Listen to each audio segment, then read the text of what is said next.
Hello, everybody. We're going to start in 2 minutes.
All right, everybody, let's get this started. Thank you for joining the webinar today.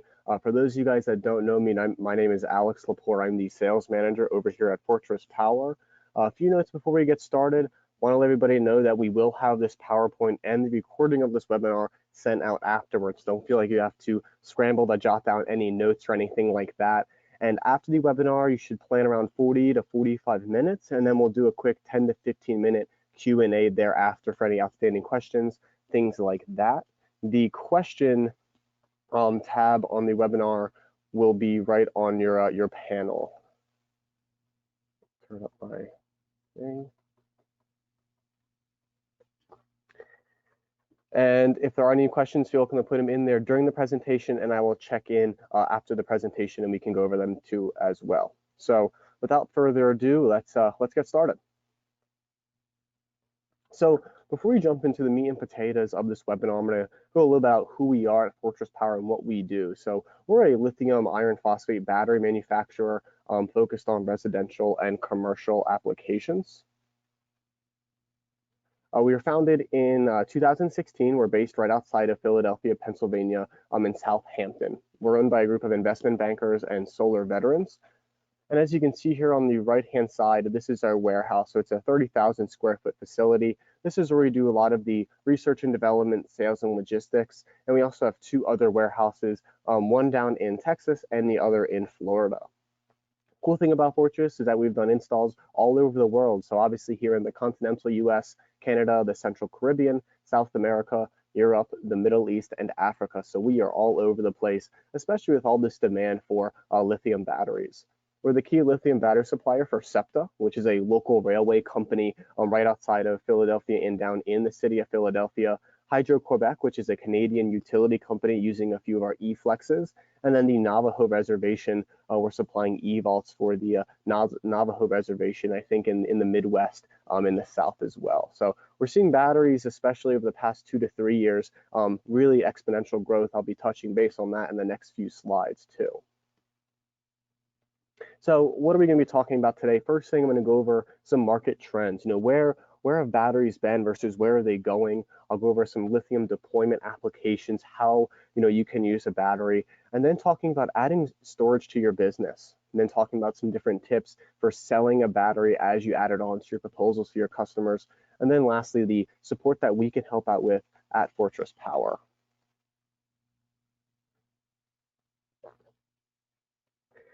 So I have this interesting graph showcasing basically the growth of energy storage deployment. Obviously, this was, I think in 2021, you can see over the past 9 or 10 years, energy storage is certainly a growing trend. You can see from 2021 to 2024, this is going to double, if not triple. And then if we look at a more recent analysis that was conducted by the Department of Energy, you'll see that by 2030, stationary deployments will exceed 150 gigawatt hours. So if you guys look at this chart over here on the right, we are the orange. If you're doing stationary energy storage, we are the orange one. So you can see in 2021 to the end of this decade, grid-related energy storage is going to triple or even 4 times over. So we're looking at 27% annual growth for grid-related storage applications. And you might be wondering what, out of, let's say, 300 gigawatt hours, what is the largest market? The largest market is actually North America at 41.1 gigawatt hours. So a lot of storage is going to be installed by the end of this decade because of a few different things. If you guys are interested in checking out that Department of Energy analysis yourself, I did have the citation down here. Just click on this link and it'll take you right on over to that analysis you can check out on your own. Excuse me. So why is this? Why are batteries continuing this very high, very rapid growth? So the first thing is the cost of solar alone has fallen over 20% over the past 5 years. So people's accessibility to solar is growing and batteries is following along in that trend. By 2029, we're going to see a 46% price reduction in the lithium battery cells themselves, which means that not only will the cells be cheaper, but manufacturing and assembling these cells will also be at a more affordable rate. There's a lot of new incentives. So I'm sure you guys are all familiar with the ITC federal tax credit. This is now extended to 2023.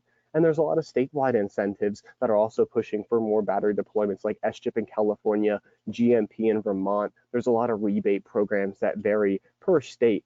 Depending on where you're located, there's a very good tool I like to point people in the direction of. It's called Desire, DSIRE.org. You can see your different rebates and incentives per state on this platform. Desire, certainly a good platform to check out. And then lastly, it's the shifting mindset. So fear of maybe power outages. Once in every 500-year storm is no longer a once in every 500-year storm. We're seeing these once, twice, if not 3 times a year now. Also, we're seeing this fear of paying too much or not having a power available during an outage. So fear is really a driving force for batteries, as batteries provide that security, and they can also provide the customer a return on investment. There's been a high emphasis on renewables recently, with renewables growing, and it's occupying more mind share of people as we transition away from fossil fuels. People are more concerned about, like things like climate change, wanting to look at solar, want to look at batteries or other renewable resources to offset what we've been doing for the last 50 to 100 years in fossil fuels. And then lastly, it's the recent political administration change. Obviously, President Biden is going to be looking into more green energies moving forward in his term. So we'll have to see how that all plays out. However, I can tell you that this is going to help push for more renewables, more solar and solar batteries to be installed. And this will probably lead to more incentives and more battery affordability. So it really does play hand in hand with one another when you look at all three of these things in the why. So moving over, I want to talk about some of the energy storage applications. So there's a lot of things you can do with your battery. So I think typically a lot of people are using it to back up their facility. So they're powering their facility when the grid is off, and then it keeps these solar panels running during outages. However, there are a lot of different things you can use a battery for, like self-supply applications, having a PV and battery where you're not allowed to sell back to the grid in a net metered application. You can save money on your electric bills, so you can charge the batteries at off-peak times and then discharge them during peak times. This is especially popular in California, where they're charging people through the nose, maybe from 4 to 9 p.m. Maybe it's not 20 cents a kilowatt, maybe it's 40, 50, or even 60 cents. And then in addition to that, like I said, it is eligible for those 26% ITC tax credits. So any one of these applications, the off-grid or backup self-supply, time of use or demand reduction, will be eligible when a battery is tied on with solar for the 26% ITC tax credit. So going over, I'm not going to harp on this too much, but we have our off-grid application. So pretty straightforward here. You don't have a utility or off the grid, so the battery and solar and maybe a backup generator is your main source of power. Here you have your typical backup application. So this is where if the grid goes down here, the battery would power the loads in your customer's home, and they can still have a generator input if need be. And I mentioned the time of use or demand reduction. A lot of synonyms there. Basically means you're charging the battery during off-peak time, so charging your battery with PV from 9 a.m. to 4 p.m. 4 p.m. comes around, and then you're going to discharge the battery to these loads to offset that. And then these self-supply applications. So you can see here on the right, this is where you can purchase from the grid, but you're not able to sell back. So any excess solar that's generated on your array, you're essentially losing it if you can't sell it back. So that's where having a battery is really, really important, because you can store all that extra power and then discharge it for your electrical loads in the home. So here are some different case studies. We have a lot of different case studies on our website. I'd really be adamant you guys check out. But over here we have some E-flexes with the Solar inverter. Here we have 4 E-vaults with the Schneider inverter, and then Solar inverters with the E-vault products. So anywhere from off-grid, your typical backup storage, even all the way to large backup is really going to be our bread and butter. So adding storage to your business. So if you're new to it or old to energy storage in general as you add onto your business, it really doesn't matter. There's a lot of new options on the market, and not one battery can fulfill all the different battery applications out there. So I always recommend, join webinars like this one today, learn about the different batteries out there and what they can do for your customer. It's always helpful, always good to have options depending on what you and then the customer would want the battery and then the solar to do. So what impact will adding a battery to your business do? So obviously, more revenue. You're going to have more opportunities for projects and higher margins, and it is seen that there's up to 30% growth adding storage to your projects. You're going to follow this market trend. I mentioned earlier that the largest market for stationary grid storage is going to be North America at 41 gigawatt hours. You're certainly going to want to follow this trend as that goes upwards. You're also going to have more marketing reach. So as a battery expert, you're going to get more referrals. This idea of word of mouth is still as important as it was 5, 10, or 20 years ago. Even if you don't sell a battery, right, and you're working with someone, you don't sell it, you are still a good point of contact for them moving forward, should and if they have battery questions or they want to get a battery down the road. And if you don't go with a battery per se, because of whatever reason that ends up being, you run the risk of your competition getting the battery sales that you might be able to get, and you certainly wouldn't want to miss out on that market growth like I mentioned earlier. A lot of people, I think, are maybe not worried, but they're thinking about, okay, I want to secure my solar deal, and a battery certainly adds another step of sales to sell the battery with the solar. I always tell them, don't be scared of that. Offer the battery as an option for their solar system, and then you can always reapproach them later. For example, when you go to your car dealership, they offer you the base model car, and then after they say, well, you can get the GPS for extra, we can get you the sunroof, or an ejector seat button in your passenger seat, let's say, right? So they always say, okay, start with the basic model, and you can always add more on, more features, et cetera, et cetera. So make sure at least you have some options so you don't get left in the dust with all this growth moving towards the end of this decade.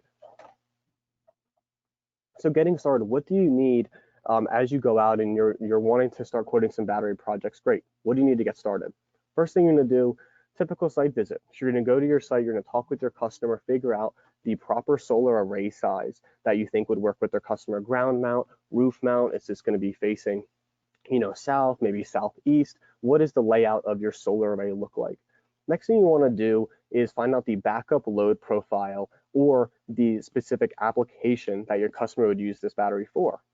So this is a part of our sizing tool that we have. And let's just assume this is just for emergency power. Customer wants to back up their loads in the event of an outage.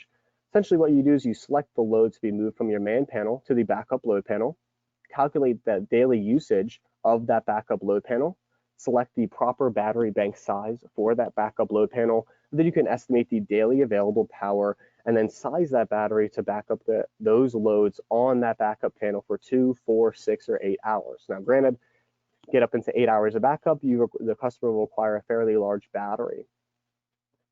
So this comes to my second point, your customer profile. Know your customer. What is your customer like? What do they not like? What would they be looking to do with a battery and solar? What would benefit them? Know the application. Depending on where you are geographically, there might be certain incentives. There might be certain things like that time of use rate charge, which may propel people even more to want to look into a battery just because of that factor. Know where your customer is and where they want to be. This is very subtle. Think about it. If you're having a conversation, they're not just going to tell you, hey, I want to be here with this end result. You're going to have to actively listen and figure out, okay, they're telling me about how they're very worried. Their family's concerned. They have 2 fridges. So where they are right now is they're in a place of insecurity, and they want to move to a place of security and where they can feel secure having a battery in their home. Another thing to kind of mention to them is their budget and timeline. What is their budget? What is their expectation? Manage your expectations of the budget and timeline so you don't overpromise and underdeliver. I mentioned the timeline because you wouldn't want to just continually talk with somebody if they're 8 months or a year out. Save it. Update them periodically, but then save it for when they're ready. Maybe they're building a new home, or they're adding an addition to their home. Know what they're going to be doing in the near future, and even in the long term, to see where they're going to be, and then when you can reapproach them with an option either for solar or solar battery. It doesn't need to be just a battery. This could be in your solar proposal as well. I did mention managing expectations. So a good one, I think, is Tesla. As they obviously on their website, they have a lot of really good tools to help you size a battery. There can be confusion with how long a battery can power someone's loads. There's this whole thing, well, this is a whole house backup. What they don't tell you, however, it's a whole house backup for 30 minutes. So it's important to manage the expectations of not only what is this battery going to do, but for how long is this battery going to back up, let's say, X amount of loads in the home. Very important to manage the expectations, because as, let's say, the battery gurus of the space, we're really their first contact with batteries. Like I mentioned, we're based out of Philadelphia. People in Pennsylvania, they're not too familiar with solar, let alone solar batteries. So a lot of that is educating them, managing the expectations of what a battery can actually do, and then executing at that level. And then once you go through all those different aspects of the sale, when you're talking with them, you want to review the project scope with the customer. You want to show them some of the things we have, like our training. There's a link here you can click, takes us to our website where you can see a lot of training documents. This could be anywhere from our YouTube channel to battery sizing calculators, things along those lines. And then talk to them about, hey, we talked about this at our first meeting. We're looking at this size battery. Is this something that you're comfortable with investing in for your future? And that way, you're both on the same page. You're going to get questions, but you're not going to have to deal with buyer's remorse. It's something we want to avoid here by managing expectations, knowing your customer, and then sizing your backup load profile. You do want to avoid buyer's remorse. You don't want to get that call back saying, hey, this isn't doing what you promised me. That doesn't end up well for anybody, even the battery provider or the installer, and especially the homeowner. So a few things to get started as you go out. Know a few of these things and have an idea so you can effectively move through them.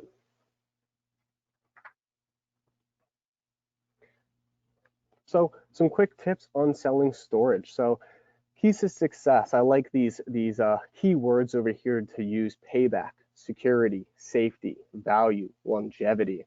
It's a safe, tangible investment that a person can invest in. Power is more important than it's ever been. If you look at the trends of storms, if you look at the trends of rising utility costs, power is going to be more important than it's ever been in the next 10 years, just to do those two facts, not even considering all the other things that could happen in the next 10 years. So use payback or security or safety in your pitch when you're talking with them. Use those key words so then they're mulling around in their mind, this is a very safe battery. I'm going to get my energy security with this. The value of this is that it's going to pay itself off. I'm feeling great with my family. References and incentives. I did mention that 26% federal ITC tax credit got extended, so definitely use that. And then use customer references. I find it very important, and nothing speaks to a company like asking somebody else, is what I like to say. You have one customer reference, they branch out into 3. That 3 turns into 5, 5 turns into 9. It can really work to your advantage to use customer references and ask for the referral, ask for the business, ask for the review. Very important to do that so then they feel comfortable, they know you're a straight shooter, and then moving forward, it's just clockwork. You just keep rolling with it and then getting more business just on the word of mouth side. And then those statewide incentives I mentioned, like SCHIP, GMP, and different rebate programs, can be a very good value to the customer, so they're not just paying in cash for a battery. They can use different incentives. What are some typical objections that you'll get when pitching a battery? I think the one that I think we can all agree upon is price. Price is the elephant in the room. Now, price is tricky because I always like to mention that how much is your customer security worth? How much is having backup when the grid goes out worth to them? What is important to them? If they have a family at home, phrasing a question like that, what is this worth to you? What is it worth having, your medical equipment backed up or having XYZ backed up for you and your family? Really get them to think about their priorities and values, and that price, although, in some certain instances is, understandable, it can be worked around. The other one is I'll wait. This could be I'll wait till I have more money. I'll wait till Santa Claus comes to town. They'll use just about anything with I'll wait. What I usually would recommend if someone says I'll wait is that you're not going to want to wait. The payback and the return on investment starts the day your battery is installed. The longer you wait, the more you're actually missing out on. If they have solar, the more they're going to miss out on the return on investment for their battery and their solar. They're going to be missing out on the potential payback they may be getting. And at that same token, you'd rather have it and not need it than need it and not have it. Very important phrase there. And if now is not the time, let's say they're giving you objections, you're going through it, everything's going well, and they just say, listen, this is just not it. This is just not the time. Sell for the future. Reapproach them. I mentioned that referral. Reapproach them maybe in 6 months. Maybe reapproach them in a year and say, hey, how is everything with your current solar array going? Great, glad to hear that. I wanted to revisit the battery aspect with you because we're seeing this, and this in your area. I want to make sure you have access to a battery. So that's part of the reason I'm bringing it up. Always feel welcome to sell for the future and continually guide them in the right direction.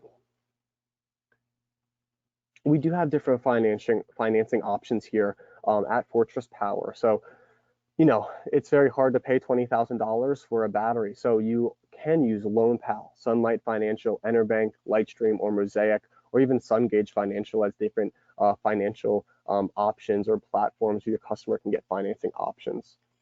All of these know a Fortress Power. So if you are working on a project that's requiring some financing, I could recommend any one of these and then mention to them, okay, we're going to see what financing options are available for you. So that way you have something in place to get this battery in as soon as possible. So I think we can all agree that the traditional sales process, let's say, has changed since the start of the pandemic, COVID-19, back in March. So I just want to put some ideas for you guys in terms of lead generation tools to expand your reach, expand, the people that you're connecting with in this crazy, crazy time. So the obvious one is social media. Use social media platforms like LinkedIn, like Instagram, Twitter.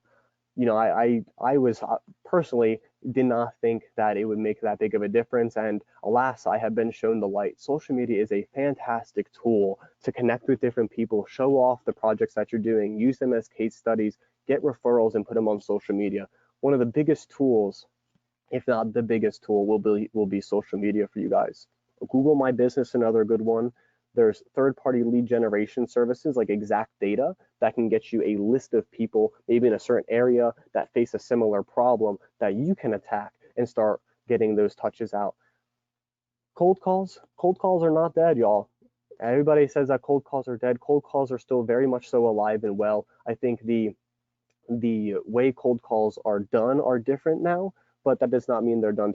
The traditional door-to-door, cold call may not be as effective as a phone. However, it is certainly a good way to get in front of people. And then if you know people, let's say they have referrals, you can say, hey, I did an installation on your neighbor down the road, Joe.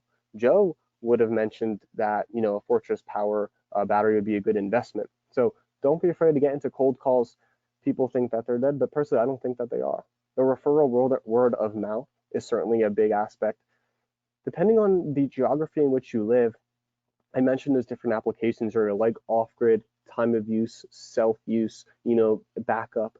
Depending on where you are located yourself and then where your customer is, you can use geography to your advantage as well. If you're working with a customer in a high time of use rate zone, you can target that area to push more batteries. If you're in an area that experiences a lot of outages, would be another good area to approach and see what they're valuing in that area in terms of battery backup. Educational visits. So this could be anything from doing a training webinar just like this, but from you guys to the consumer about what solar and solar batteries does and how an installer like yourself can help. This could be anything from that or teaming up with, a manufacturing partner or a solar company to give education out there about solar and solar batteries. Working with co-ops, so like HVAC companies, contracting companies, roofing companies. Working with a co-op is another very good way to team up with another company to expand your reach, get your name out there, get your word out there, make people aware that you are there and you're there to help. And then virtual sales. So just like we're doing today, we're on the old GoToWebinar. Use Zoom, use GoToMeeting and Skype. If your customer is not comfortable with a site visit, you can do it all right here on your computer. The biggest web source in the world is sitting right in front of you. So use the virtual sales, and you can even share your screen like mine, and you can go through and say, okay, this is how your site is laid out. This is how we're going to put your solar. The next slide is going to be, okay, we're looking at this size battery because of this. Here are the loads you have in your house. So use the virtual sales, because just like if you were in person putting down the folder in front of them, this is the same thing. You have the folder in front of them and you're walking them through your proposal, the site analysis, and those steps I mentioned earlier.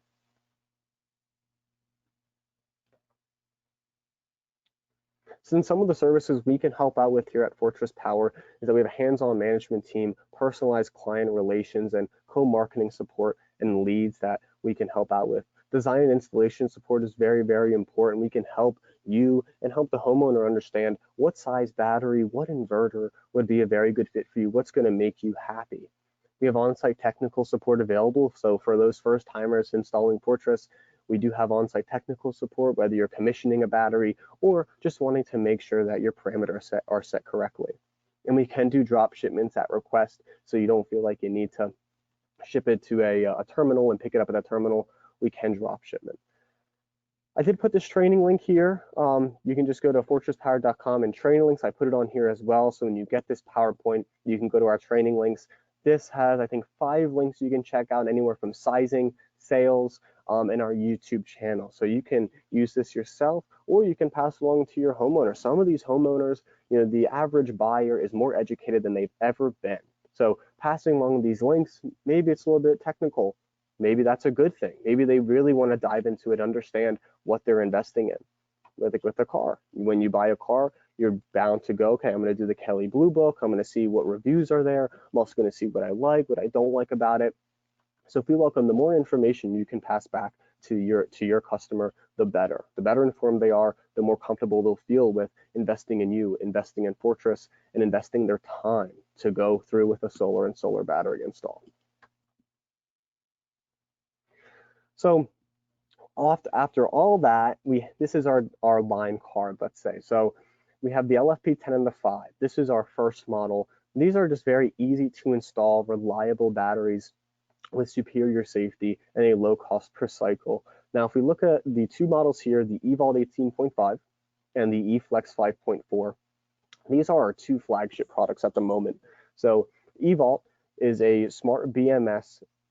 It's a relay-based BMS, and it's scalable up to 220 kilowatt hours. It has this live monitoring here on the front, so your customer can see their voltage, state of charge, current, and power. And then it can also show you how many batteries are in parallel. So it's very small, but it says parallel number, and this says 1. If they had 5, it would say 5. If they had 7, it would be 7. So it's a very nice screen that your homeowner can look live right into the front of the battery. It has a high power output because of that BMS. And this is SCHIP approved for all my California installers out there. This eVault is SCHIP approved along with the eFlex.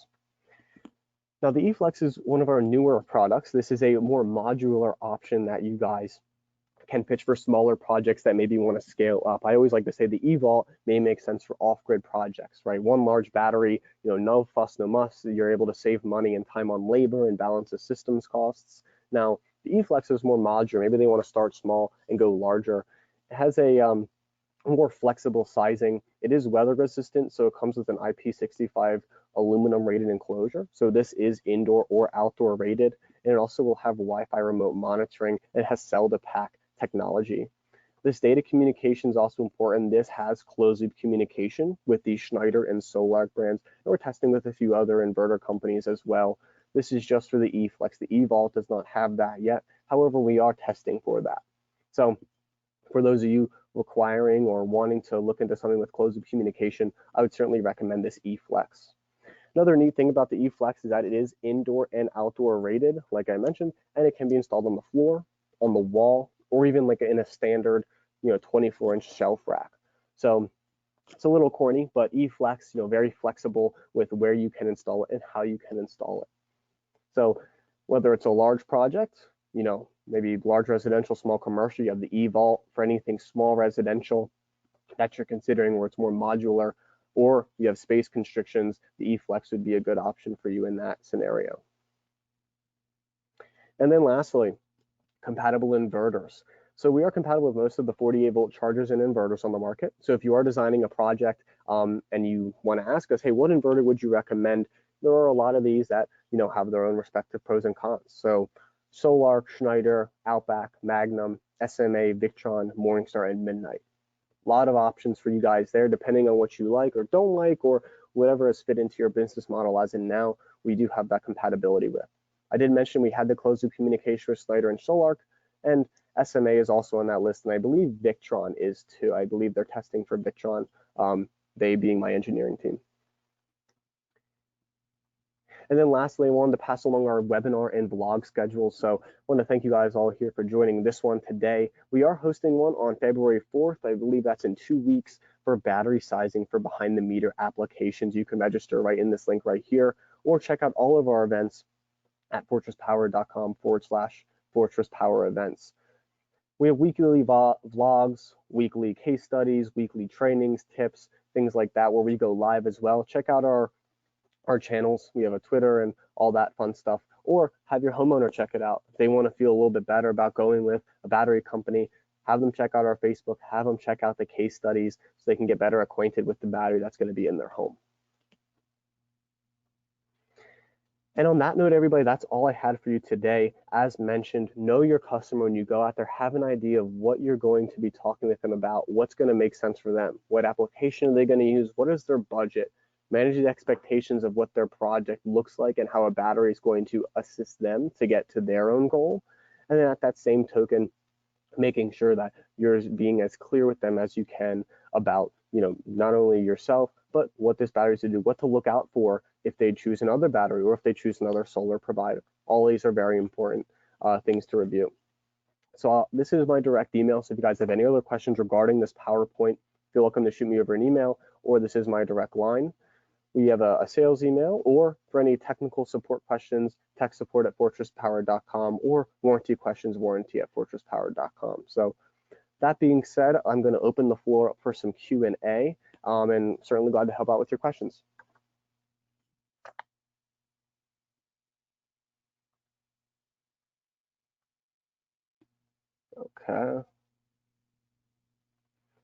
Okay, I got R. Fryer. Where is your Texas facility? I believe our Texas facility is, don't quote me on this, I believe it's near Houston. I can find that out for you though and let you know. I believe it's in Houston, a little bit south of Houston on the coast, but I can find out for you, Mr. Fryer.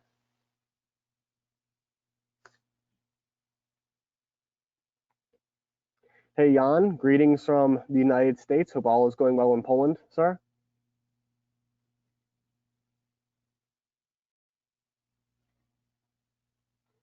Drew, I'll mention that there's also the CECU and clean energy credit unions for financers. So thank you, Drew. That's a very good point as well. There are different credit unions for energy that you guys can consider for batteries or solar.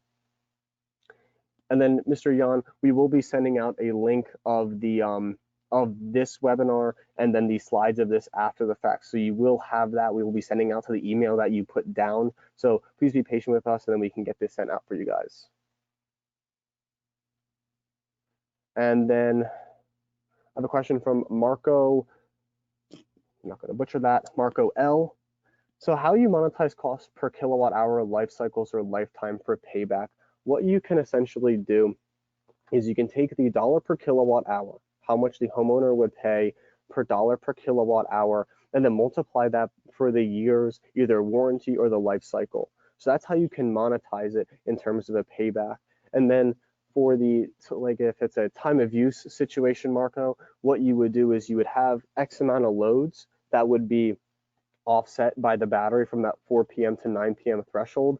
And then what you can do is run an analysis on, okay, normally from 4 to 9, we spend $100 on 5 loads. Now, offsetting that $100 for that 5-hour period, multiply that by, let's say, 365 days, let's say one time a day to just be consistent and easy. That's how you get the payback on the battery as you kind of go through that analysis.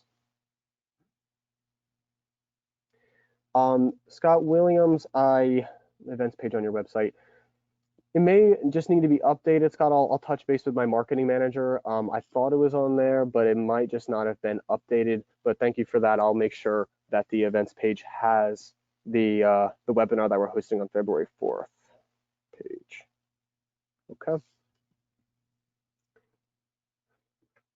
Mr. Francisco, you cannot purchase directly from Fortress. We do work with a lot of our partners and distributors, whether it's in the continental US or outside of the continental US. If you go to our Fortress Power page, there's a where to buy section. Depending on where you're located, we have a lot of different resources on some of our partners and distributors that can help you out. Scott, you're welcome.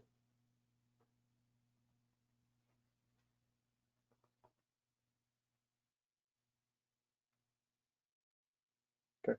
Drew, I saw your question. Drew mentioned that the cost of a 60 kilowatt hour battery in a Chevy Volt is only $30K versus a $90K in a house with no car attached. Drew, it's a very good point. The only thing with something like a Chevy Volt and the cost of that battery, it might be a different chemistry battery. Typically, we see in the battery space the lithium iron phosphate battery, typically used for stationary energy storage, where they want a lot of cycles. They're able to discharge the battery 100 or 90%, 80%, whatever that is. Typically, in something like a Chevy Volt or even Tesla, it might be a lithium cobalt chemistry, which is why it's a little bit less on the price tag, because it's meant for a completely different application. It's meant for moving, requiring a lot of energy in a short time to move a piece of equipment from point A to point B. So it might just be because of the chemistry difference and as well as the application, which is why, home energy storage is just different than something like a Chevy Volt battery that you could get. Would not recommend that you guys also, use like recycled car batteries. Stick with proven manufacturers that have a good warranty. I've had so many nightmare stories where it was like, yeah, Bob bought a recycled Tesla battery and it caught on fire, or it worked for a week and then it stopped working. So be very careful to not, dive into that too much. You just wouldn't want to deal with the after effects. I'll wait another minute or two for any other questions.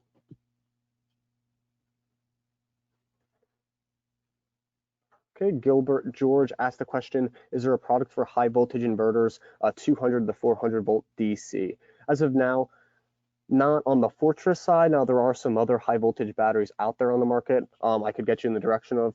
As of now, we do not have a product for high voltage. It is something we have discussed here. I believe, we're still considering it, so I can't speak to that too much. But there are other products. I just don't think it would be a Fortress product.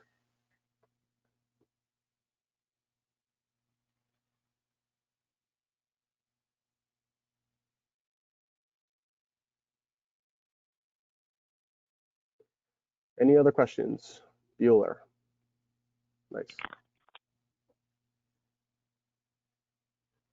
The maximum, Francisco, your question regarding the maximum power that can be stacked with the Fortress 18.5 can stack up to 12 units for 222 kilowatt hours.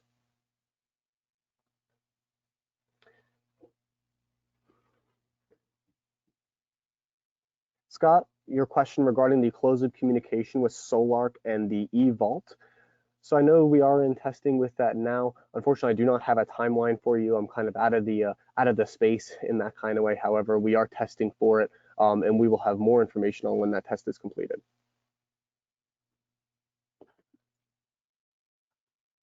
Let's see, let me just keep going. Drew, the installed cost of an eVault, it's not really the installed cost of an eVault. Everybody, Drew's asking, what would the installed cost of an eVault be?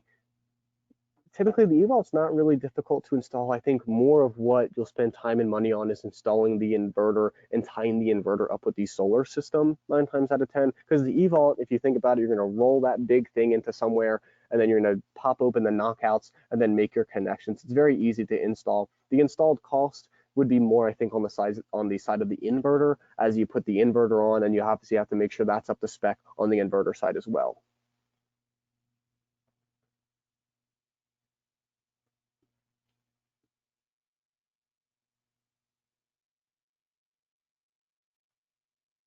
Scott, you're welcome. Francisco, you're welcome. And Jan, I will reach out to you regarding energy storage devices in Europe. We can certainly have that conversation, Mr. Bedek. And Drew, the list price of the eVault is $13,225. That is the list price for the eVault 18.5.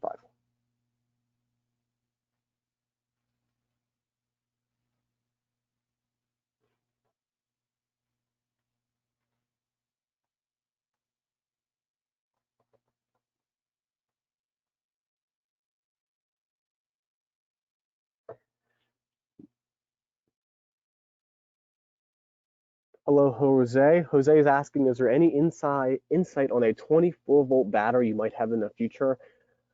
There is. I'm not sure how much I can say about it. We are looking at a 24-volt battery, and we are going through testing with it now. I will have to give you more information on when that's released as well, but it is something we are looking to do to get a 24-volt battery. I know 24 volts is very popular in like Latin America and the Caribbean, so our idea is to have a 24 battery for those markets, as well as marine, RV, telecommunication projects. They sometimes require a 24-volt battery.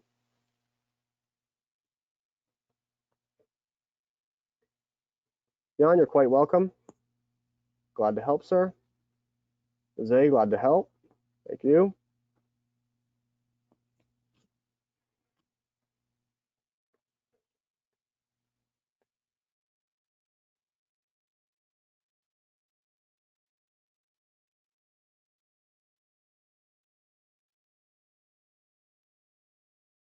Okay, everybody, give it one more minute just for any last minute questions.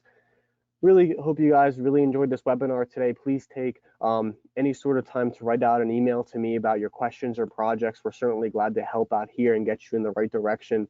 Batteries are still very, very new, but there is a lot of growth for them, and there are a lot of very good applications that can help people with batteries. I'm very passionate about them, and I'm sure you guys would be too.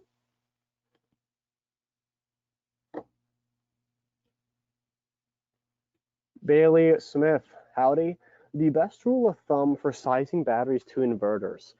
Well, this is a good question. What I would recommend is that you size the battery to be double the size as a start for the inverter. If you have a, let's say, 10 kW inverter, you would want a battery to be around 20 kilowatt hours. Now, there are some sizing guidance that we can help with at Fortress. It's on our warranty letter on page 8.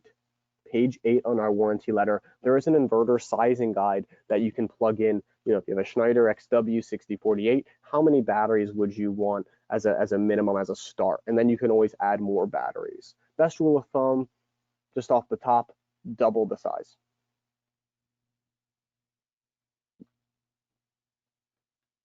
Bailey, to double back on your question, there is a minimum size for the warranty. Page 8 of the warranty letter can cover what that minimal size will be per each inverter that we're compatible with. Robin Spruce, are there any plans for an AC coupled battery? Honestly, I do not know. I know as of now, we're kind of considering the 24-volt battery, like I mentioned earlier. I guess the thing is that a lot of these hybrid inverters we're working with can do AC or DC coupling. And since the battery is typically just storing and delivering energy, it may be redundant. Now, if we were to do that, I'm not sure how that would look, but I do know typically a lot of these inverters have that capability of doing AC or DC coupling. So whether you're adding on to an existing system that's high voltage that you want to add our battery on, you need a hybrid inverter to basically do that frequency shift to 48 volts. Matt, you're very welcome. Drew, Good question. He asked if it works with Enphase. Enphase, as we all know, is a very good microinverter company. You will not be able to tie the Fortress directly to the Enphase. The only reason that is because, like I mentioned, Enphase is high voltage, so we would need to AC couple a hybrid inverter to bring that voltage down to 48 volts. Certainly something you can do. There's pros and cons to AC coupling. AC coupling, as you know, is good for retrofitting. It's actually more common than not. The only problem is that you need that extra piece of equipment. Now, granted, I've seen it done. DC coupling, on the other hand, you just have one inverter. I guess the only downside there is that AC coupling is very popular, at least in the US market. I can't speak to all the other markets because it may be different, but that's just what I've seen in my experience. And then Robin, the same thing, retrofit to a grid size system, AC coupling to solar edge, Enphase, high voltage kind of stuff, you AC couple to that. You're welcome, Robin. The cycle life of the battery, so we have a 10-year warranty and we guarantee up to 6,000 cycles. That's assuming that we have an 80% depth of discharge. And so I usually break it down. Let's say you cycle the battery one time a day. The battery's going to last you 12 to 15 years. And Gilbert, I see that I get this question quite often. Some battery providers mention 10,000 cycles on their warranty. Why is that? Why can't Fortress do that? Fortress can do this. The only thing that those battery providers are doing, it's an excellent marketing tactic.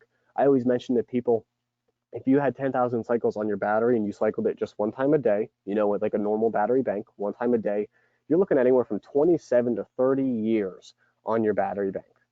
Now, someone who knows about batteries, that's very, very hard. It's not very realistic because in 10 years or in 15 years, the probability is that someone's going to go and either just get a new battery at that point, because as that cost comes down, as the technology gets better, that's kind of the thinking there. Imagine solar 25 years ago. Imagine if someone sold you a solar array 25 years ago, it had a 75-year warranty. At that point, 25 is going to come around. You're just going to replace the solar. They're just going to replace those old solar panels with newer solar panels. They wouldn't wait for the 75-year warranty. It just wouldn't make sense.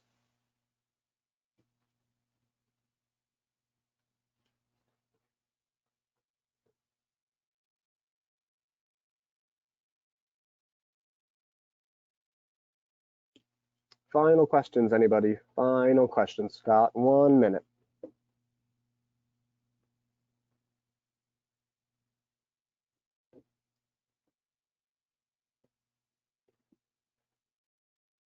Matthew, thank you for the question. Matthew asked, is there any degradation expected if the battery's charged to 100% every day? Fantastic question. It is. We expect, like any other battery provider, 70% retention capacity if you were to cycle it every day at the end of its 10 years.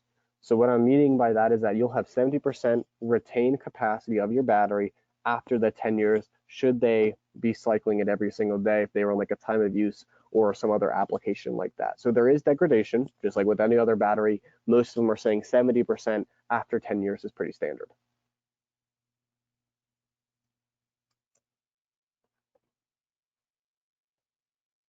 Excellent. All right, everybody, thank you again for joining the webinar. Please contact me with any questions at 445-900-3169. Thank you again for taking some time out of your day to join me here. And as always, have fun. Take care.